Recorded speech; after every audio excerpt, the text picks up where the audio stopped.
true, because Bert was a sociologist. He was sociologist. That's true, that's true. That's true. Okay. And the first female faculty member. That was the first female. But Barbara came right soon after, very soon after. Mm-hmm. Yeah. And so when did you get your PhD, finally? Actually, I finished it in April of 70. In 1970, okay. Yeah, yeah. And so then you'd already been on the faculty a few years. When did you get tenure? And tenure in 75, I think it was. Yeah. After I got my degree, I went up to assistant professor. I was assistant professor for 3 years. Mm-hmm. I remember 3 years, and then I got associate professor. Mm-hmm. Right. And so then you were teaching Epi 160 lab still. Less. Sorry? I was teaching what? A lab in Epi 160, your own Yeah, lab. yeah. And yeah. you were teaching your statistics and methods Yes. course in Yes. epidemiology. Yes. Yes. And you were doing research. By then, Evans County was largely concluded, wasn't it? I think it went on fair amount. Well, it was going. I mean, it We certainly. we put out a publication. I think it was a whole publication devoted to it, and I think it was the Journal of Chronic Disease or something like that. Mm-hmm. It was chronic epidemiology. I think there was a journal of chronic diseases in or those something days. like that. Yeah, we took the whole issue. That was in the early 70s, I think. Yes. It was yes, on the yes, follow-up study. Yes. But then they kept it going. Mm-hmm. Oh, I did have another study. There was another heart study in Charleston, Hartford and Charleston. That's right. Not much got published on that one. But at that time, that's another phenomenon that doesn't exist anymore.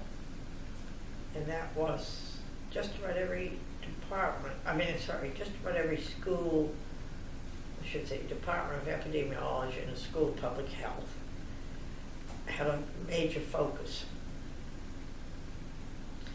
And at UNC, it was heart disease, it was cardiovascular disease and cerebrovascular disease. Mm-hmm.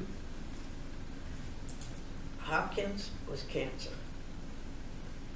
And we graduated with a PhD in epidemiology, or a doctor of public health, whatever they call it. We graduated knowing everything you could about cardiovascular disease and cerebrovascular disease, and very little about the epidemiology of cancer. Hmm. And I think that was true from wherever you went. Tulane was infectious disease, was really focused on infectious disease. Mm-hmm. I can't remember the other, but then you found it that way. Harvard was more cancer, I think.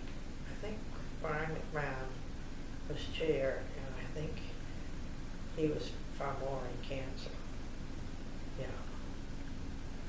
So when did David Kleinbaum come? Do you remember? I don't remember exactly when. My guess is he came in about 71, 72, something like that. That's my guess, yeah. But of course he was hired into biostatistics. Yes, But right. he did work on the Evans County study, I think. Possibly. Yeah, that's right. He was in biostatistics. You're right. That's what he was, yeah. He came in almost the same time that Larry Cooper came. Yeah, the two of them were just about the same time. So you taught the statistical methods course in the Department of Epidemiology until you left. And Yes. then you stopped, you commuted to teach it a little bit longer, and then that's when David Kleinbaum started teaching a course? I think he was teaching a joint course between both departments. It was not really epidemiology. It was statistical method. It was really statistical analysis. That's Mhm. really what it was. It was statistical analysis. It was good. It was a very good course because there was all this new stuff that was coming through the computer. Mm-hmm. He was interpreting that. Do you don't have any materials left over from your course, do you? No. I have John's notes. They were precious. Yes. Oh, they're precious, those are, yeah. You could teach that course now, except that I think today's student would want a little more complicated. His course was so straightforward and logical Mm-hmm. and basic, and I still say you could teach that course and somebody would come up with a good understanding of epidemiology. Today they come up with how to analyze a study. I said, yeah, and it's not the whole understanding of what epidemiology is. Well, he emphasized the thinking of the concepts, the questions, That's right. and That's exactly the right. measurements. And students don't want that. They want quick and fast answers. And so, you have them probably. Yeah, yeah. So in your course, it wasn't just analysis then. Can you tell me a little bit about the epidemiology that was in your course? The statistical I methods in think probably the epidemiology? best way of saying it is we went through a design of the study, from sampling, actually from proposing a question and the design. We went through every step of the way until they had a paper written up of them. Yeah, that's really. So really research design. It's everything. But- I mean, they took a simplified question Mm-hmm. and as if they were writing a paper. Did each student have his or her own question, Oh, or did yes, you yes, provide they the would question? Yes, no. No, they actually came up with their own question. They generated their own question. Uh-huh. And did they have to collect data? Well, there was enough data around the department. So they would come up with their own question We didn't using collect existing we data? would have finished. Yeah, well, that's what I was wondering. So they would essentially design a study that could use existing data, which would have been largely Evans County That's data? right. Would have been largely Evans County data? Or, I think it was, I can't remember, I think so. I think some people had some data, uh-huh. some people came with some data. Yeah. The reason I'm asking partly because I took a research design course from Abdelomran. Oh, In he sentence. did a good job on that same thing, he did, I know. And I don't know if that went on when your course was going on, because I didn't get there until No, I later. don't think it did, no, I think he was after that, no. I'm not sure. I was very fond of that man, he was a very nice man. Yeah. Yeah, he liked my course, I liked his course.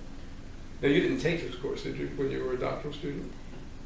No, I was faculty member by the time he came along. Mhm. Oh, yeah, I was faculty. Well, he was there in '72. Oh, but you'd already gotten your 66 PhD by is then. when I came. Yeah, and you got your PhD by Yeah. then. Mhm. Let me see, I have a backup recorder here, I just want to make sure it's still operating. It seems to be. Okay, good.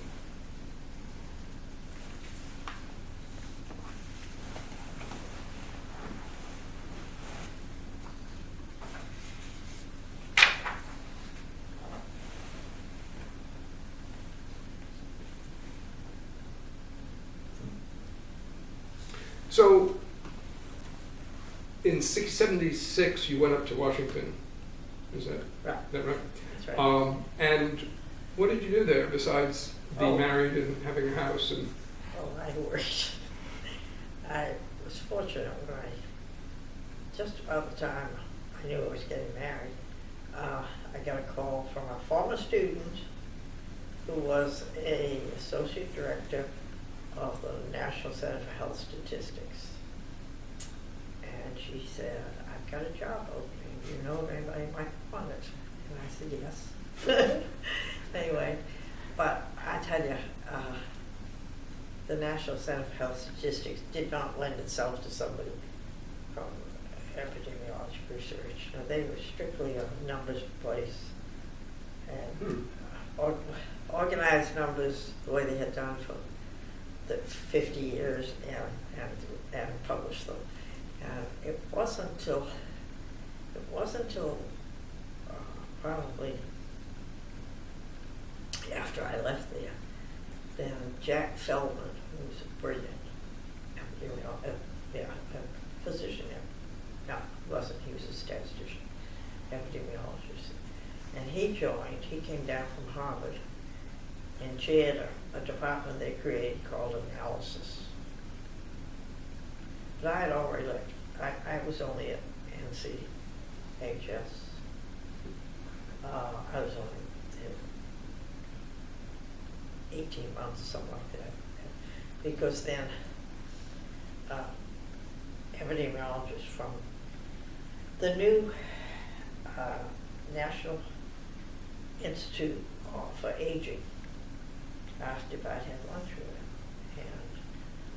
And I remember saying to my husband, well, I'm going to have lunch with him, but I'm not going to do it. I'm not going to do it. Because I did realize that to be able to get an appointment at NIH was a very honorable thing to do. But anyway, sure enough, he talked me into the job. Who was it? Do you remember? Jacob Brody. Oh, Jacob Brody. Yeah.